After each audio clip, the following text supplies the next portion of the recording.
Bonjour à toutes et à tous, petite vidéo un peu hors série. Alors c'est les aléas du direct, je suis obligé de faire une intro à l'arrache parce que techniquement parlant, le jour J du tournage, j'ai eu un petit problème de caméra, mais passons. Donc nous allons poser quelques questions que j'aurais sélectionnées moi-même à David. On va essayer de le bousculer un peu, même si ça va être difficile. Voilà, petit format questions-réponses pour cette vidéo. C'est parti, on y va, on perd pas de temps.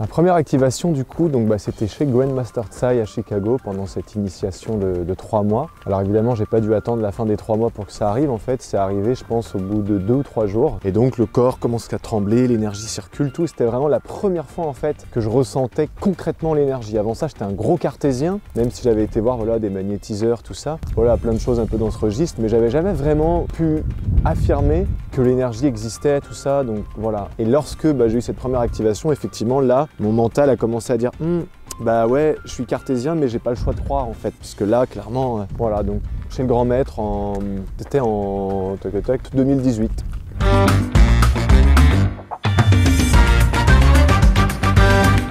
Alors la première fois que j'ai entendu l'appel, c'est très simple. Je pense que c'est un peu comme beaucoup de personnes.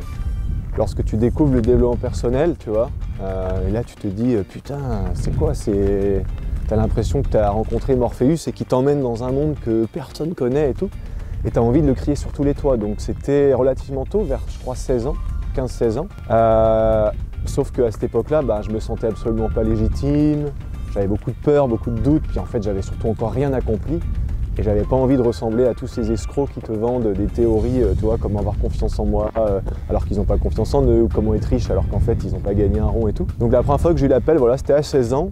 Mais on va dire que quand je suis vraiment passé à l'action, c'était au début en fait de la création de LSDA en février-mars 2020. Au début, avec la pandémie en fait. J'avais prévu de le faire un tout petit peu plus tard, mais du coup je me suis dit que c'était vraiment le bon moment, que l'humanité avait besoin de se réveiller. Et je me suis dit autant contribuer, voilà, mettre ma pierre à l'édifice. Mais entre-temps, donc entre les 16 ans et aujourd'hui, enfin entre les 16 ans et le début de LSDA, plusieurs fois ça m'a titillé, et en final, malgré moi, j'ai déjà eu quelque part un peu toujours ce rôle, mais j'étais discret, je voulais pas m'exposer, tout ça. Donc ça a vraiment commencé, voilà, mars 2020. Alors le chi, c'est quoi? Il faut savoir qu'il y a des milliers de mots pour dire la même chose. Chi, prana, énergie, vibration, tout ça. Bon. Le chi, généralement, on l'emploie Chi Kong. Chi Kong, ça veut dire en fait, Kong, ça veut dire pratique. Donc pratique de l'énergie par le corps. Donc en fait, quand on emploie le mot chi, généralement, ça a une connotation Chine, chinois. Du point de vue des Chinois, des grands maîtres chinois, les arts martiaux, tout ça. Prana, c'est les Indiens, etc. Bon. Le chi, c'est quoi? C'est l'énergie.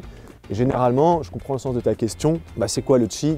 C'est plutôt, la question derrière la question, c'est comment réveiller, révéler, mettre en pratique l'énergie, la ressentir, et après être capable de l'utiliser en externe, en interne, les deux, pour soi, pour les autres, pour casser des briques, pour faire des soins, pour faire du magnétisme, bref, le chi c'est l'énergie, tout simplement.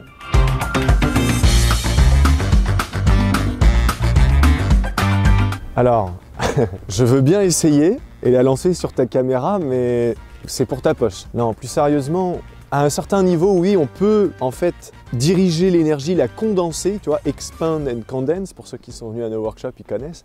Donc tu peux condenser l'énergie suffisamment entre tes mains déjà pour la ressentir, tu vois, c'est-à-dire que si je fais ça, bon, évidemment me concentrant, mais tu peux sentir comme si vraiment tu avais un objet lourd, presque métallique entre les mains. Et après, il y a effectivement la possibilité de...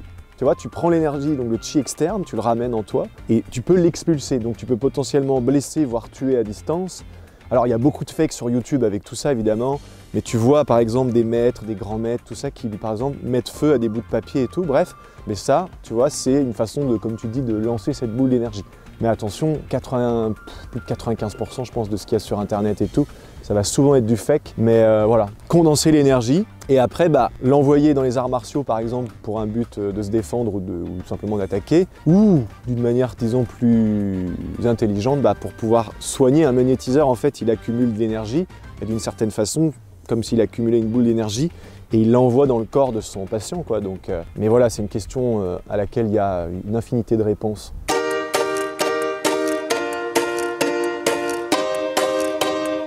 Alors les psychédéliques, c'est pour les drogués. Ben, j'ai envie de dire oui. Parce qu'en fait, les psychédéliques, il faut savoir que c'est une aide extrêmement précieuse, évidemment quand c'est bien encadré, bien compris et bien utilisé, pour traiter des cas d'addiction où normalement tu peux pas en sortir, tu vois, des gens sous l'héroïne, l'alcool, l'alcoolisme, hein, je parle, etc. Moi, par exemple, un gars que je connais, eh bien, une goutte d'LSD, il a pris avec l'intention de comprendre pourquoi il était alcoolique. Il était plus alcoolique en se réveillant de son trip. Mais évidemment, il y a un contexte autour de tout ça. Je recommande à personne de prendre une goutte d'LSD puis de penser que son addiction va s'en aller. Donc pour les drogués, non. Les drogués, entre guillemets, c'est des gens qui vont aller vers des drogues de synthèse fabriquées par l'homme, etc. Et puis de toute façon, qui vont même pas comprendre ce que sont les psychédéliques et généralement qui vont en avoir peur. Moi, j'ai été drogué, tu vois, à une époque, les psychédéliques, ça me faisait peur, ça m'a jamais attiré.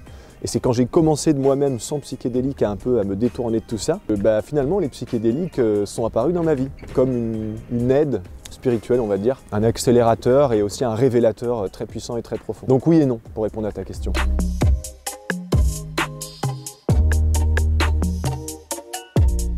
Alors c'est une bonne question parce que souvent on catégorise les psychédéliques comme des hallucinogènes et on va te dire qu'en fait tu as des hallucinations. Moi j'aurais tendance à dire que ça là, tout ça, c'est une forme d'hallucination parce que la réalité dans sa globalité c'est large comme ça, on parle d'un spectre de la réalité et nous ce qu'on voit c'est ça.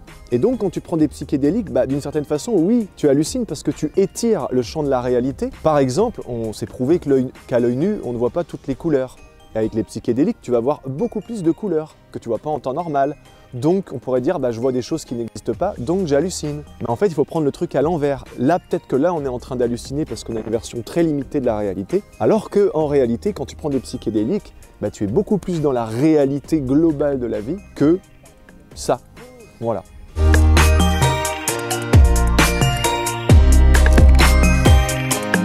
Alors, oui, le flow, je martèle le flow, le flow, le flow. Le flow, c'est tout simplement le flux. C'est la traduction, voilà, du français vers l'anglais ou de l'anglais vers le français du flux. Et le flux, c'est quoi? En fait, c'est quand tu te vides de ce que tu penses savoir, de je dois faire ça, en fait, du mental, tu vois, à 11h, il faut que je fasse ci, à midi, si je n'ai pas fait ça, machin truc. Et en fait, c'est quand tu te vides suffisamment pour te laisser infuser par la vie, par quelque chose de plus grand, par quelque chose qui te traverse. Et quand ça te traverse, tu vas peut-être te dire, moi, porter du rose en temps normal, tu vois, jamais. Puis finalement, tu vois, quand tu te laisses traverser, ah bah ouais, en fait, le rose, c'est moi. Tu vois, imaginons. Mais dans des exemples plus concrets et plus importants qu'un choix de couleur, tu vas peut-être réaliser qu'en fait, j'en sais rien, tu croyais que tu étais hétéro et t'es homo, ou en fait, vice-versa. Ou alors que tu n'as pas envie de vivre en France, que tu as envie d'aller là-bas. Enfin, c'est vraiment une capacité à laisser quelque chose qui rentre en toi. On peut parler de ressenti, de guidance, tout ça. Et quand tu te laisses, quand tu t'abandonnes dans ces idées en fait qui passent à travers toi, ces impulsions électromagnétiques, c'est la capacité à dire ok, moi mon mental en fait, je veux aller à gauche, mais le flow me dit va à droite. C'est la capacité à se laisser aller, à se dire bon ok, ça me fait bizarre d'aller à droite, j'aurais plutôt tendance à aller à gauche, mais je me laisse emporter et je vois ce qui se passe. Et c'est là que s'ouvrent les meilleures portes dans ta vie en fait.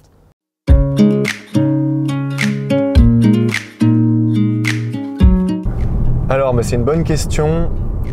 Pour avoir de l'énergie tout le temps pendant mes stages, même de manière générale, c'est sûr que pendant les stages, ça demande beaucoup plus d'énergie. Mais en fait, je fais ce que je fais d'habitude, mais beaucoup plus. Donc déjà, premièrement, je ne mange pas. Ça peut paraître contre-intuitif. En fait, je mange le soir, mais encore, je mange pas beaucoup. Je suis presque obligé de me forcer parce que dans la vie de tous les jours, en fait, je suis en jeûne intermittent constant. Et là, il se trouve que j'ai vraiment pas envie de manger parce que je sens que si je mange, ça va vraiment me fatiguer, quoi. Bon, ça c'est une vidéo à venir sur la chaîne d'ailleurs. J'expliquerai un peu mon secret qui n'en est pas un, mais mon secret pour avoir de l'énergie et tout. Et après, l'autre chose, c'est que je redouble d'efforts dans mes pratiques qui vont être donc le Qigong le matin, Dan Tien Tuna, Balancing, et ensuite Expand and Condense où tu vas chercher l'énergie extérieure et tu la ramènes à l'intérieur. Donc ça, c'est des choses que je fais tout le temps, mais pendant les stages, vu qu'effectivement ça prend beaucoup d'énergie, je redouble d'efforts, quoi. Je pratique 2 fois plus longtemps, 2 fois plus intensément. Et après, il faut dire aussi ce qui est, quand tu as quand même des gens qui sont extraordinaires à chaque fois, qui viennent te voir, enfin nous voir, mais ça nourrit, tu vois, ça nourrit. Et tu vois, le soir, quand ça finit vers 20h, 20h30 ou 21h, je pourrais aller en fait me coucher et tout.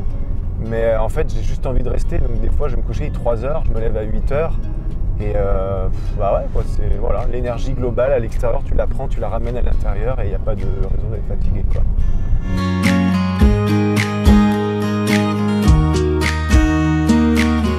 Alors je rigole parce qu'en fait, vis-à-vis de moi-même, déjà j'exagère en fait beaucoup, mais j'assume, tu vois. Alors exagérer et mentir, c'est deux choses différentes. Moi je considère que oui, il y a une époque, tu vois, quand j'avais 18, 20 ans et tout, bah je pense que j'avais besoin tellement de combler des vides que des fois j'inventais carrément des trucs de toutes pièces, ce qui n'est plus le cas maintenant. Maintenant c'est vrai que moi je suis quelqu'un, j'aime bien provoquer. Provoquer dans le sens, provoquer la conscience, tu vois. Donc j'hésite pas des fois un peu à exagérer, pour justement que la personne, c'est ça la réaction que je cherche, se dise « Hein? Quoi? Qu'est-ce qu'il a dit là ?» Mais attends, tu vois. Donc j'hésite pas à exagérer, des fois même je le dis ouvertement, des fois ça se peut que je m'en rende même pas compte. Bon, généralement je m'en rends compte tout le temps, parce que je mets pas du tout de déni sur mon ombre et ma lumière, mais c'est toujours dans l'intention en fait de provoquer des déclics. Et justement les meilleurs déclics, c'est pas la personne qui te dit « Ah oui, amen à tout ce que tu dis », c'est plutôt les gens qui vont s'offusquer, quoi. Et c'est là en fait, tu vois, qu'il y a je pense une vraie réaction, donc un vrai changement potentiellement chez la personne. Et c'est un peu ce que dit Krishnamurti. L'idée c'est d'être révolté tout le temps. Donc moi je n'hésite pas à pousser les gens pour qu'ils s'auto-révoltent, tu vois. Donc voilà. Mais je pense qu'on le fait tous un peu exagéré. Après bon, il y en a c'est carrément des fabulations totales, quoi. Mais je pense que c'est important, ouais, pour faire bouger les consciences. Parce qu'après si on a envie de dire aux gens tout le temps ce qu'ils ont envie d'entendre, c'est pas comme ça que moi personnellement, c'est pas ce que les gens m'ont dit que j'avais envie d'entendre qui m'ont fait vraiment changer, c'est ce que j'avais besoin d'entendre, tu vois, appuyer là où ça fait mal. Comme on dit, avec la vérité qui blesse, quoi.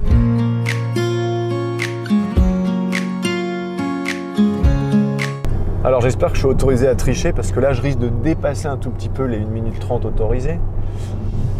LSDA dans le futur, alors déjà il faut s'entendre, est-ce qu'on parle d'un futur dans cette vie-là ou sur plusieurs vies? Pourquoi je dis ça? Parce que mon rêve, mais qui n'est même pas le mien, c'est-à-dire ce qui passe à travers moi et qui me laisse percevoir la suite, c'est clairement quelque chose qui va se réaliser sur des dizaines et des dizaines de vies, tu vois. Par exemple, Walt Disney, il est mort, son œuvre, on va dire, à tout niveau, continue d'exister. Bon, c'est peut-être pas un très bon exemple, parce que c'était un personnage un peu farfelu, mais tu vois, Steve Jobs, tous ces gens-là, ils sont morts et leur rêve continue. Donc, moi, je dirais que dans cette vie-là, en fait, je peux pas parler de cette vie-là, je peux te parler de manière générale, mais de manière générale, tu vois, la société des alchimistes, la société des alchimistes. Donc la société, tu vois, c'est au lieu de combattre le modèle existant, on voit bien que la société, elle a quand même un sacré problème, et pas qu'un seul, c'est de créer en fait tout simplement une nouvelle société dans la société, tu vois. Donc c'est pas de combattre ce qui existe, mais c'est de proposer un modèle nouveau, et ça a déjà bien commencé, qui fait qu'un jour, ça finira par rendre les modèles qui sont, disons, un peu corrompus, un peu vicieux, en tout cas qui ne sont pas justes pour l'humain, les rendre obsolètes, quoi. Donc tu vois, aujourd'hui on est une centaine. Bon, je parle pour les gens vraiment qui ont goûté à l'expérience LSDA. Regardez des vidéos sur YouTube et tout le monde peut le faire, c'est facile. Moi quand je regardais Robbins sur YouTube à l'époque, Anthony Robbins, voilà, c'était une chose. Quand j'ai été à son immersion avec 5000 personnes et tout, c'est carrément autre chose, tu vois. Bon. Donc là, pour les gens qui ont vraiment vécu les immersions qu'on peut proposer et tout, et qui sont vraiment devenus des vrais alchimistes, parce que comme je dis à chaque fois, on devient vraiment une famille, quoi. C'est pas des amis ou encore moins des clients qui sont venus, qui repartent et tout ça. Comme de rien n'était, c'est vraiment, tu vois, une famille qui comprennent les enjeux, qui là, tout ce que je dis là, je dis les grandes lignes, mais eux, ils sont déjà beaucoup plus au courant et ils résonnent avec, tu vois, cette idée de nouvelle société. Donc, sur le long terme, voilà, c'est de proposer en fait un peu des sortes d'écoles d'Harry Potter. Au lieu d'aller par exemple pour les enfants, parce que pour moi ça commence par là, je pense que c'est là le début de tout changement. Les adultes d'aujourd'hui, voilà, c'est les vieillards de demain, mais les enfants d'aujourd'hui, tu vois, c'est les adultes de demain et c'est les adultes qui ont surtout beaucoup d'influence, tu vois, sur la société et tout. Du coup, c'est de créer vraiment, voilà, des infrastructures, donc des écoles, des villes, des villages. On s'est déjà renseigné, tu peux acheter des villes carrément qui sont à l'abandon, ou plutôt des villages, mais des villes, etc. Pourquoi pas des pays, pourquoi pas, tu vois. Et mon but, c'est pas d'en être le président, le ministre ou quoi, c'est justement de créer un système où déjà, moi, je suis juste un alchimiste parmi tant d'autres, c'est-à-dire que je peux disparaître, je peux me faire évincer, comme beaucoup. Ça continue en fait, tu vois. Il ne faut surtout pas que ce soit dépendant d'une personne, de moi ou de quelqu'un d'autre. Et voilà, et l'idée, c'est de créer un modèle. Je vais quand même rester un peu discret pour l'instant, j'en parlerai plus tard, mais qui va vraiment créer une énorme différence dans le monde. Et bien évidemment un modèle, alors là j'ai expliqué la première partie de la question, la société. Et maintenant les alchimistes, c'est quoi? Les alchimistes en fait ça englobe toute catégorie de personnes. Je sais pas, un mystique, un chaman, simplement quelqu'un d'éveillé, de connecté ou qui est en voie de devenir, d'être davantage lui-même et tout. Mais vraiment dans un altruisme, une unité envers soi-même, ça commence toujours par soi, puis envers les autres. Comprendre le monde de l'esprit, l'invisible, le visible. Tu vois, pour moi, les humains d'aujourd'hui, c'est pas normal qu'ils aient peur de la mort. Ben, pour moi, les alchimistes qui nous ont rencontrés, je pense qu'ils ont plus cette peur de la mort parce qu'ils ont, d'une certaine façon, ils ont fait l'expérience de ce qu'il y avait de l'autre côté, tu vois. Donc c'est un changement qui commence par un changement individuel, mais qui, à terme, pourra créer effectivement une nouvelle société. Parce que là, pour l'instant, ok, je disais, on est des centaines, mais dans 1 ou 2 ans, on aura peut-être dépassé les milliers. Puis après, tu vois, ça peut aller sans fin, quoi. Donc, et puis après, il y a tellement de choses. Là, je te donne des grandes lignes, mais voilà, on pourrait imaginer qu'il y ait des compagnies aériennes spécifiques. Bon, les écoles, j'ai déjà dit. Je sais pas, c'est sans fin. C'est vraiment, tu prends le monde tel qu'il est et tu l'imagines, du point de vue LSDA, quoi. Donc vraiment, pas dire aux gens comment penser, tu vois, genre, surtout pas. C'est vraiment, enfin, c'est pas leur dire plutôt quoi penser, pardon, mais c'est leur apprendre à penser. Tu vois, c'est aller chercher la vérité derrière les maîtres, les gourous, les enseignements, les théories, les pratiques, les religions, tout ça. Et je dirais que toute personne est bienvenue, à condition évidemment de ne pas rester sur ses positions, sur tout ce qu'elle pense connaître, et à dépasser les étiquettes et à aller voir le fond derrière la forme, quoi, tout simplement.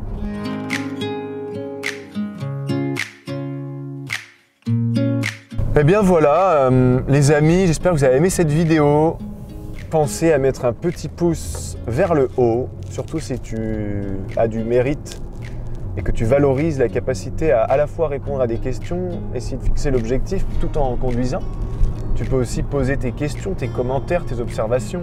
Évidemment, si tu fais partie de la famille LSDA, que tu es venu vivre une immersion, n'hésite pas en fait à dire ce que tu as envie de dire dans les commentaires. Je pense que ça peut inspirer aussi des gens qui ont peut-être besoin d'avoir les retours de gens en fait comme toi et moi, quoi, voilà. Tous les liens sont dans la description comme d'habitude, et puis nous on va continuer cette petite balade. On va ramener le bon Kevin chez lui, et puis voilà, bientôt pour de nouvelles aventures, tout simplement. Ciao ciao.